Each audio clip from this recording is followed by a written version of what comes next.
Isang tanong na naman po at pong subscriber ang ating pong sasagutin. Paano daw po na ipinanganak ng kulang sa araw?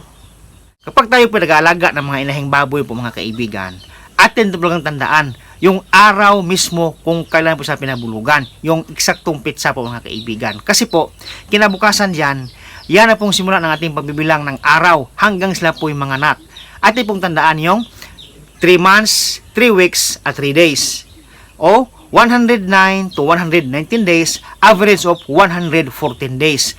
Yan po yung mga araw natin pong tandaan. Kasi po, yung 109 to 114 days mga kaibigan, yan po yung araw na pwede pong manganak o normal pong manganak yung mga alagang inahing baboy. Kapag siya nanganak po ng 108 days pababa, ang ibig sabihin nyo ay premature. O ibig sabihin dyan, hindi po mabubuhay yung mga biik mga kaibigan kasi po kulang po sa araw. Kapag naman po ipinanganak ng 120 days pataas, yan po ay overdue.